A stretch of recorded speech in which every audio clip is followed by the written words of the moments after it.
கச்சத்தீவை இந்தியாவின் ஒருங்கிணைந்த பகுதியாக அறிவிக்க கோரி திமுக தலைவர் கலைஞர் தொடர்ந்த வழக்கை ஏற்கனவே நிலுவையில் உள்ள தமிழக அரசின் மனுவுடன் இணைத்து விசாரிக்க உச்சநீதிமன்றம் உத்தரவிட்டுள்ளது.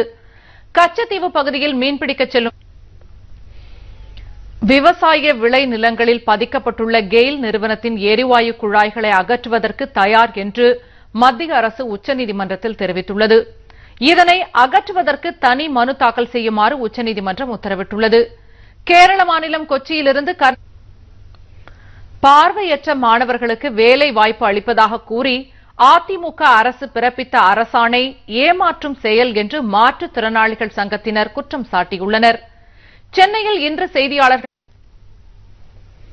மதுரையில் முதலமைச்சர் ஜெயலலிதாவிற்கு நடைபெறவுள்ள பாராட்டு விழாவிற்கு நீதிமன்ற விதிமுறைகளை மீறி விளம்பர போர்டுகள் வைக்கப்பட்டுள்ளதாக புகார் எழுந்துள்ளது. இதுகுறித்து உரிய நடவடிக்கை எடுக்க கோரி மதுரை மாநகர் மாவட்ட திமுகவினர் மாவட்ட ஆட்சியரிடம் மனு அளித்துள்ளனர். தமிழகத்தில் திமுக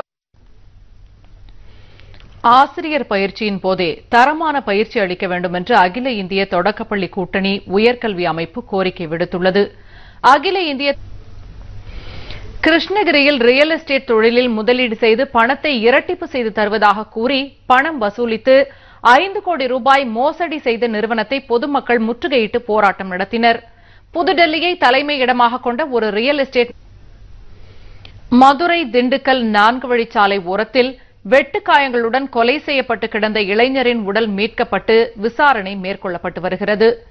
வாடிப்பட்டி அருகே தேசிய சுவிட்சர்லாந்தை சேர்ந்த மம்மூட் 360 என்ற குழு அங்குள்ள ஆல்ப்ஸ் தொடரை ஒட்டியுள்ள எய்கர் மலையின் வடக்கு முகப்பு தோற்றங்களையும் பல்வேறு பரிமாணங்களையும் படம் பிடித்து அற்புதமான காட்சிகளாக்கியுள்ளது. வேகமாக மலை மீண்டும் தலைப்புச் செய்திகள்.